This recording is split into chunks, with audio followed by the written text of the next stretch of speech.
everyone. Welcome back to the Talk of Fame podcast with Kylie Montigney. And today's guest on the podcast is very exciting because we are joined by an expert in network marketing and a former basketball player, Jay Warren. Thanks so much for coming on the podcast, Jay. I'm so excited to have you on. Well, thanks for having me. I appreciate it. I mean, it's a pleasure and honor to be on here. So thank you. Thank you so much. And how did you kind of start out as a basketball player and also being an expert in network marketing? Because of course, those two things are very opposite in terms of professionally and everything. So how did you kind of start out with those two things? With basketball, I guess I decided to become a pro. I would say right in the middle. I said middle, but probably my junior, senior year. I was let me give this pro thing a shot. And so I went to a lot of camps and stuff like that. And then just, network with people, which, kind of bring me to the network marketing thing. That's kind of how I got into network marketing. It's just, it's similar in a way where, it's team building activities. So once you're building a business or you're building a network marketing business, it's team building. So yes, you start a business by yourself, for yourself, but not by yourself. So there's a lot of people when you start, working together and networking, and you see that, there's a lot of team building going on. So it's not really that far. It's not as different as a lot of people think. What did you end up getting drafted, or did you just play for our college and then end up switching over to network marketing? So I played college, and I did not get drafted. I always have the joke that the reason why I didn't get drafted because I graduated in 2003, and that's the debatable the first, second, third best class ever. That's with LeBron James, Dwayne Wade, Chris Bosh, Carmelo Anthony. So I always joke that I was probably not going to get picked, but I ended up playing overseas. So I went to, countries in Latin America, South America. I just kept going east and ended up playing 13 years overseas. So. Ooh, sweet. Was it different from basketball down there overseas, different from the US basketball and how it's played? Because I know with different countries, especially in the East, they kind of sometimes play a little bit differently than how we do it in the US. Yeah, it's definitely taught differently. If you look at basketball now, especially in the NBA, the world has caught up with us as far as, we probably still have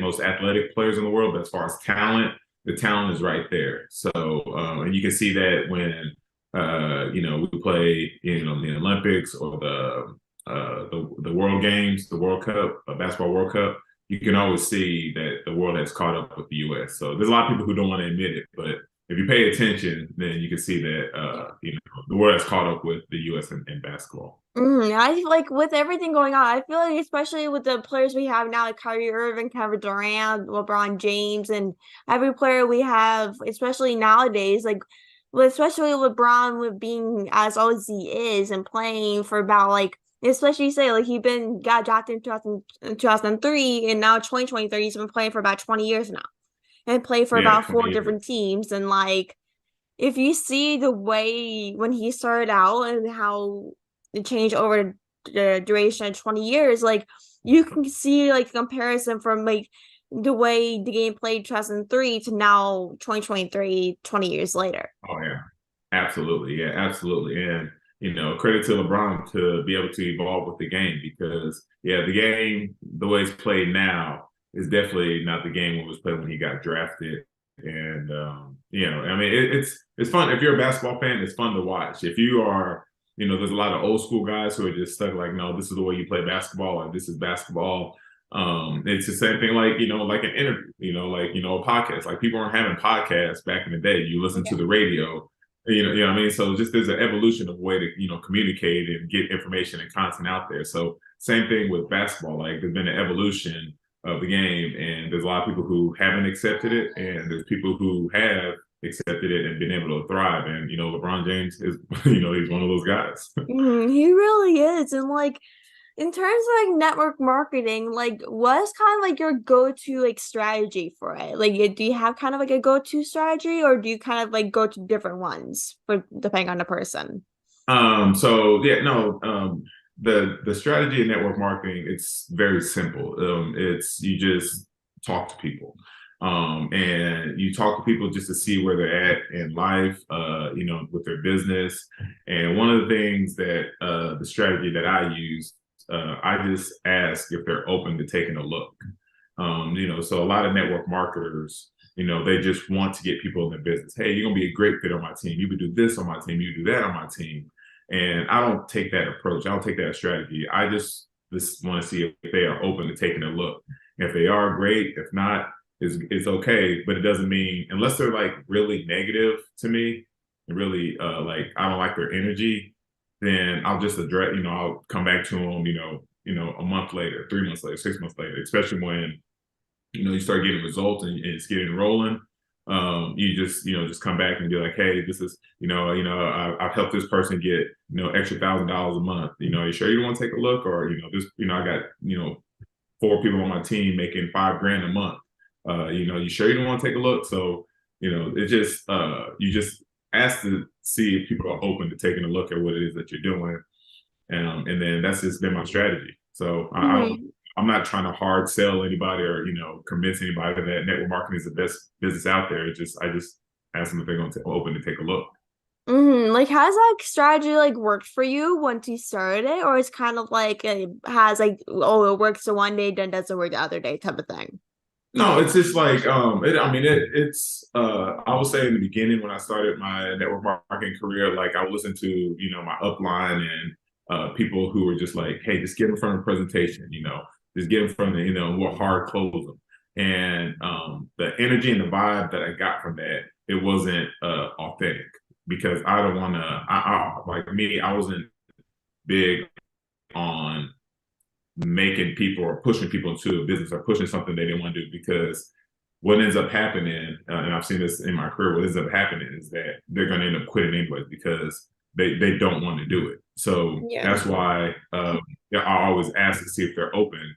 And even if they fall off in the business, 3 months, 6 months, then you can help them, especially when they're on the team. There's strategies that help them, get them back on course and get them. It's not like I said, like a forced sales strategy, but it's a way that you can communicate with them to get them rolling. Even if they don't get up to a quick start. Mm-hmm. Like especially with this generation, like a lot of people, even before they even start, like to quit things before they even try it. And that's like growing up, especially in the 21st century, like for me, like I was like, okay, well, before I start it, I'm not gonna do it, even though this person asked me to do it, type of thing. And Yeah. like with especially network strategy and everything involved with it, it can be like at first very difficult and like trying to learn all aspects of one possible thing like network marketing. It can be like, okay, well, what is network marketing at first? You know what I mean? But if, like people are wondering, like, what is network marketing? Like, how would you like you explain it? So, network marketing, it's simple. So the way I would explain it, it is, it's a community that you're building with like-minded people that want to build a business. And if you make a sale and they stay on as a member, then you get residual income for basically the rest of your life.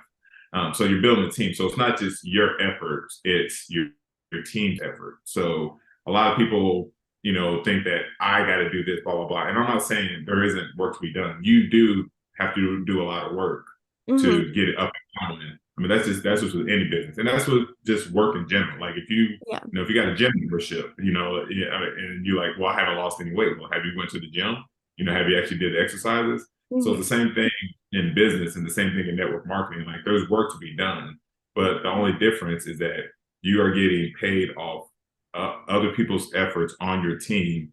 While you're building, while they're building, and then once you have established that, then you can help. Then you're searching for leaders. Now you're searching for because there's some people who are just going to stay customers. You'll have you can have, thousands of, hundreds of thousands of customers, but then you're looking for the leaders on your team to help them build, because there's leaders who want to help other leaders. So you start searching out for leaders, within your organization, and then you help them to get to their next level. But that's basically what network marketing is. Is you make a sale once and you get paid off not just your efforts but your team's efforts for basically forever. Like what I like what you said before is that like especially with network marketing and everything involved with it, like there's always have to be work to be done. And it does is not network marketing, but like any work in general. Like it was the same you're in podcasting or playing basketball or trying to make it to the pros, for example. Like there's work that you have to live up to being a pro. Like LeBron James didn't go up to being a pros and being as good as he is without practice. Like I think you practice like multiple times a day, or like depending on, I know with every basketball player is different, but like with him, like he's not as good as he is right now without practice since he like Absolutely. started out when he was a little kid, or I don't know how old he started, but I know he started when he was a kid. But Yeah. it's like no matter like if what business or what you're doing with, or like kind of what career field you're going, or you're an athlete like baseball, basketball, soccer, or football, like there's always work to be in to live up to that goal and expectation do you want to live and stuff. Because you're not gonna be good in a day or be a pro in a day. Like that's not possible unless like you work hard for it.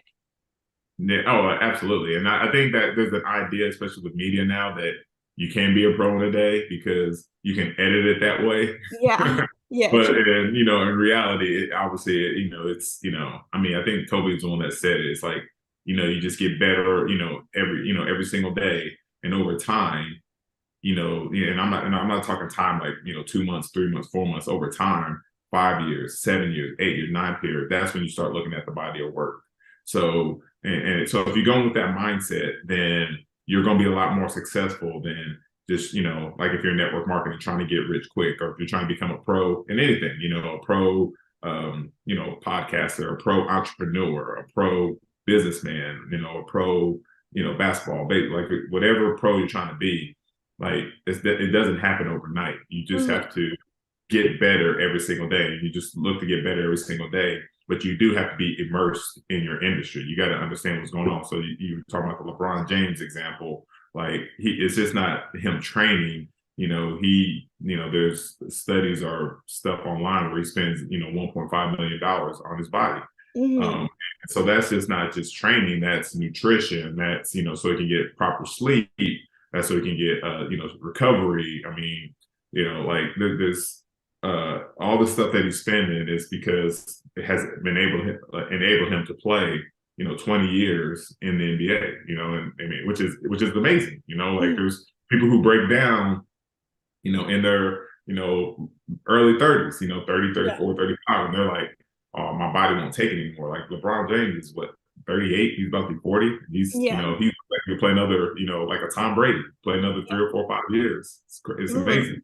Like I honestly won't be surprised if Tom Brady comes out another retirement again, like before the season starts, like you did last year when you retired, and next like a month later you retire. So I wouldn't be surprised if LeBron James end up quitting for a year then come back like Tom Brady did. Yeah, well, we'll see. I know that the word on the street, through media, is that he wants to play with his son. So we're Mhm. back and watch. We'll see. Yeah, like because I saw like his son committed to USC. So who knows, maybe like the next 4 years to get drafted, or maybe earlier, depending on like the NBA if he's allowed to get drafted. Because some players might get drafted sometimes earlier, but it's not like who knows, he might last another at least 4 years. So Yeah, let's hope he at least gets to play with his son, or even maybe against his son. Who knows? yeah, yeah. But like, how did you kind of like Watch. build like your knowledge to help other people in networking? So it's just through basic training. So how I help build is just I train them. So I train them in a way. I train online and offline tactics and strategies, and see what works best for them.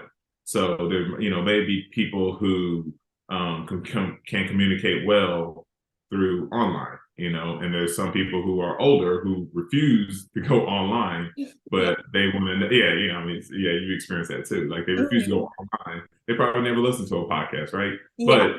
But they believe in that quote unquote old school strategy. So you just teach them the offline strategies to help them build their business. So there's strategies in both aspects, but you just you not only just train them, you have to get them around other people and other, create that community, create that training where they're seeing results within other people, and then they start having that belief in themselves that, hey, like, if she can do it, I can do it, or if he can do it, Mhm. I can do it. So Yeah, like I like what you said because like even though like when some people see on social media like oh this person got this opportunity or like there's growing the platform I got famous off of one video and like how can I get famous off of one video and that is really all dedication. I know like what a lot of people like old school people they're like oh I can't go on social media like Zoom like we are doing right now because like yeah, growing up, like a lot of our elders, I'm sure like it's for you the same as well, but like our families really didn't grow up with social media like me and you have kind of and stuff like so like absolutely. it's pretty new to basically not only us as Gen Z, but it's like it's also very new to people that are our elders and our families. Because of course, like sometimes, especially during a pandemic, I would literally go on Zoom call with my aunt, some of my families that I look close to, to literally teach them how to do Zoom and other do things like because sometimes like when especially during the pandemic, like they didn't know how to like go on Zoom meets because they're so used to going to things in person that like they're like, what's the point of Zoom? Like, why do we need to go on Zoom? But then like that's what really pandemic started because like everything was on Zoom or even Google Meets or on FaceTime. Like not everything was virtual until like once the pandemic hit in March 2020. Absolutely, yeah. And the thing is, you're saying all that, and all you have to do is like, hey, click this link, and they would struggle just clicking the link. He's like, I created everything, just click the link and get on. And they're like, what link are you talking about? So yes, yeah, it's with that, the generation, above us. I don't know if you say above since they're older or below since they're older. I don't know, but the generation before us, I would say Yeah. they struggle with even I mean I think if you walk them through it a couple times then they're cool, but yeah, like I said, they would rather have a conversation like this in person rather than click a link and get on Zoom. But yeah, Mhm. you're right, 2020 changed everything. I know. Like, do you do like things in person or do you just do it all like on virtual? I do both, and because it's going back to what you said, it's part of the strategy because there are some people who like still like the face to face.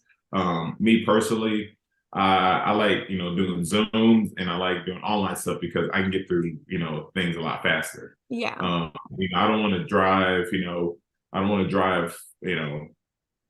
3 hours around town in all these meetings when I can get in front of a camera and then talk to somebody or send somebody a link, get them on the phone, and then see if they're open to starting and signing up or open to be a part of business or not. I can do that, within an hour. I can go through, 50 people, Hmm. yeah, because it's a lot faster for me. But I know there's not a lot of people who don't like doing that. They like to do the one-on-one and stuff like that. So the way I would leverage that is if they go do the one-on-one, then they can just get me on the phone or they can FaceTime me and then I can answer any objections that they have. So like that's what I said. I try to learn as much as possible so I can train, people on my team to do the exact same thing. Like for me, like I do both in person and virtual interviews. Like from like I started a different series a couple weeks ago where I interviewed people in my area, but it's like for me, I feel like interviews online are more easier and faster so you can get more things done. I felt like even though I love doing in-person interviews and basically having that in person, face-to-face connection type of thing. But sometimes like it take like the time you get to the place where you're doing an interview and basically like coming back and doing something else or like an interview or something like whatever work you have to do, whatever you have going on that day. This saves up like it takes up a lot of your time going there. Let's just say 20 minutes and doing an interview for a half hour, then drive back another 20 minutes. And like Yeah. with virtual, like you only let's just say we're on a Zoom meeting for a half hour. Like once you get done, like I can just go on to my Gmail and answer emails with how many emails I have, or like it's much more faster like to get things done if you're doing it virtually rather than in person interviews. Absolutely, absolutely. And that's the thing. And so, with that being said, it's easier to teach that too. So after you do it, then you can turn around and teach that person how to do it, so they can leverage their time. Because yes, you like you're saying, like I mean, some people do like it. So I'm not going to knock anybody who does likes to do the one-on-ones, drive 30 minutes here, drive 30 minutes there. I won't never knock that. I just the thing is like especially in the business and the game and network marketing, like I always teach. You want to I always talk about in teaching duplication. So what is it that I'm doing that you can do that you can teach so it leverages your time. So you're not spending 3 or 4 hours trying to close one person. You can go through like I said, 50 people in an hour. Close one or two, three, four, well, however many that number is, and then you can go through another 50 the next hour if you want, and do the exact same thing. So it just but it's all about teaching duplication. You want the person who you are speaking with to be able, they're watching you because people are watching you anyways. People are watching you regardless. So you Mm-hmm. want them to watch you, see what it is that you're doing.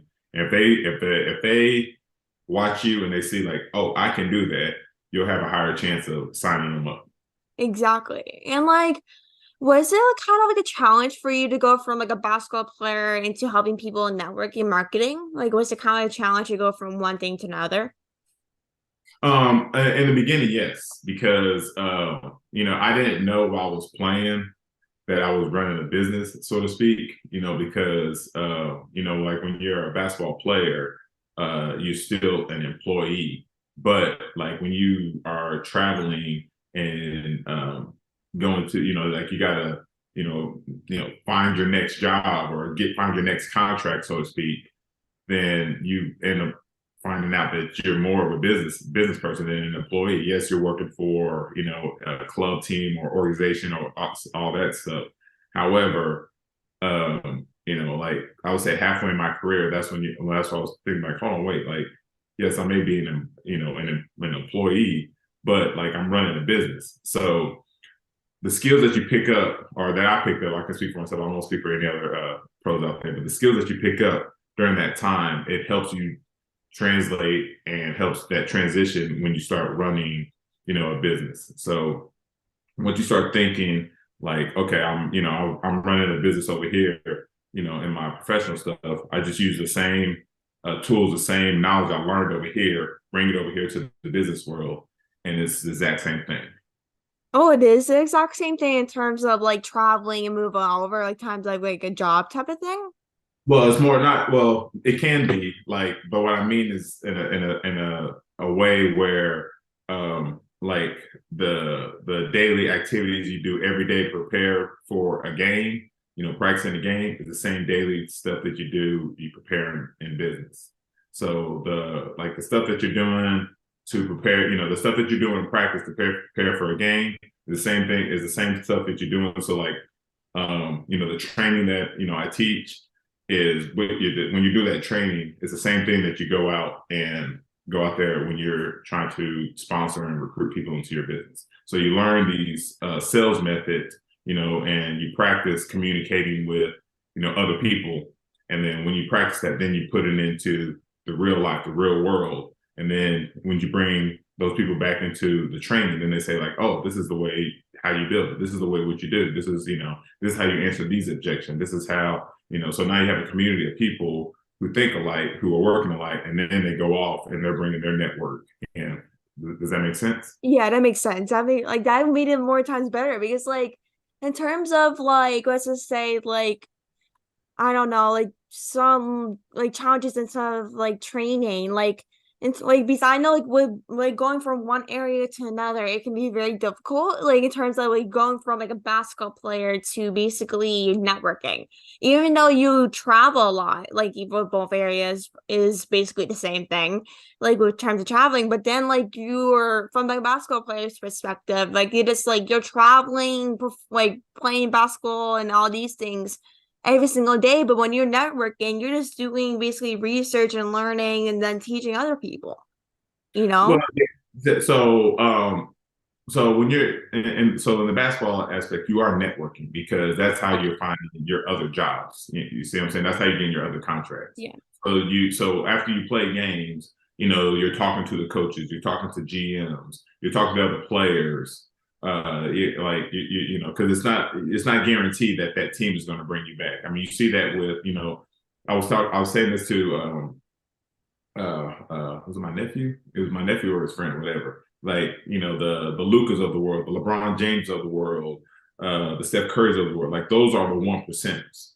Like those they have a lot more say so than say who's in LA, like an Austin Reed or an Alex Caruso or Bruce Brown. Like these guys, even though they're probably the top 5% in the basketball space, top 5-4%, they don't have a lot of say so like a LeBron James or so. There are different levels to that. So you got to understand that like you know if you want to take control of your career, like obviously network marketing, you can do that. It's harder like in like if you're working for like Microsoft or Apple or something like that. Like like when you're an employee, it's a lot harder to kind of take control of your career like that. Does that make sense? Yeah, that makes total sense. And like, what are like No, some I know. I said, I was here and there, so I just want to make sure that it made sense. I was yeah, trying to it's overhear. Yeah, like literally like I'm like so desperate in learning that's like whatever people say about network marketing, like I'm like, please explain as much as you can. Like I'll take any knowledge you yeah. have. Because I'm Okay. like, because I'm like, for me, I love networking. So I'm like, as much more I learn, the more experience I get. You know what I mean? Yes, absolutely. Yeah. And and I think that's, because there's there's two parts in network marketing. So there's the networking part where, you just go out and talk to people, have conversations with people. Like I said, see where they are in their lives, see if they're open. And then there's a marketing part where you're marketing to a specific um, audience, and that will be a higher conversion because you're talking to people who already are looking, or talking to people who are already learning how want to know how to build. So you market to a certain audience, and that's when your conversions will go higher. But you network with everyone because you never know. Well, by talking to people, you never know who it is that you're going to meet. Exactly. And like, where are some ways like you train people in this area? Is there like any specific things you start with, or is there like different things you teach depending on a person? So yeah, so I mean, I created a training video. It's basically the steps that you need to get started. I usually once they're in, then I send them the video and like here are the steps to get started because when somebody's investing, we're trying to make sure they get their investment back as quick as possible. But we usually have a training video that teaches them like, hey, here are the steps to get started. But there's also people who don't sign up in my network marketing business, and I send them to another place on how they build a business online. So I have two avenues where I can help people, and either send them to like a training video that I created, or another video that a community that I'm a part of that can help them build their business as well. Ooh, that sounds interesting though. Like what in case like they like don't want like they can like learn before the business before they even start to make sure it's like fit for them, right? Absolutely. Yeah. Yeah. I always, And I always, I always the thing is like as much as I always go through, the tricks and, or whatever you want to say to, get them to sign up. But like at the end of the day, all I'm doing is trying to help them build their business. mm, And, people will feel that. Like even if they don't sign up with me, Like my goal is to help them get to their goals. That's all like that's the part of our work is that like we're helping other people succeed when like other people can't, you know what I mean? It's like it was like when we start out, we're in the same position as them trying to learn, and then like once we get the experience, we try to help them as well, you know? So it's like they will kind of get to experience what we did in the same perspective. Absolutely. Yep. And like, what is some advice for like basketball players or people that are kind of looking like to expand like their network marketing? And that's the last thing I have for you, by the way. Repeat the question real quick. I'm sorry. Like, what is some advice for like basketball players or people looking to expand their network marketing? So the advice I always give is like, like look for, training, look for a community, and look for the culture and look for that's going to be best fit for you because the training has to be good. That's going to help you get from point A to point B and then point B to point C all the way to where you're trying to get to meet your goals. The community and the people that you're around. So there's a lot of people in the industry who are in it, but they still have a negative vibe around it. So you don't want to be around people who are complaining about it's like, oh, well, he didn't sign up with me, or oh, she didn't sign up with me. She went over there to that company. She went over there. I was like, no, it's just like, root for them because, you want the, like if you're really, uh, I would say a positive business owner, like you root for them to be successful because the thing is like, that's what, like when you're networking, you never know. Like that's what I'm saying, it may come back around where, that an opportunity may open up for yourself and your family or whatever. So, that community and that culture and that environment matters, So, and that's what I'm saying. That's the last thing is the culture is like, like there's that Jim Rohn quote that, you're the five people that you hang out with. So if you're creating a culture with that low vibration and people who don't think big, like a lot of people want to be the smartest person in the room. Like I never want to be the smartest person in the room, and I'm not, I always want to be, I always like want to go out and be the next, I want to see who's doing better than me, who's doing more. Ideas that I have never thought of that they're thinking about in their community, not just talking about it, but they're executing on it because it gives me bigger ideas to how I can help other people. So you get knowledge from the people who have done it.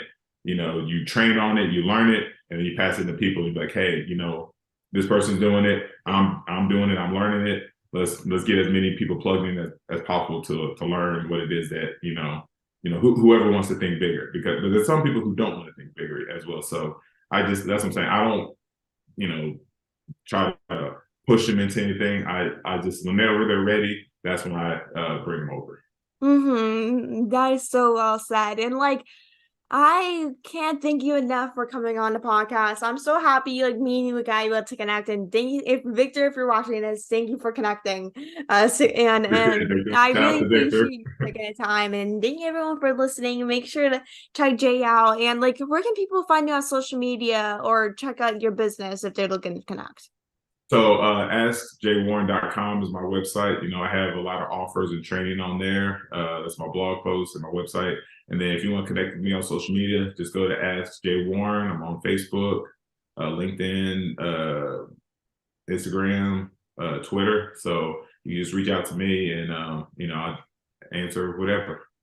Perfect. So everyone go check them out. And thank you everyone for listening. Have a great rest of your day. And thank you, Jay, for coming on. I appreciate it so much. Thank you. I appreciate it. Of course. Have a great rest of your day, Jay. You too. Bye.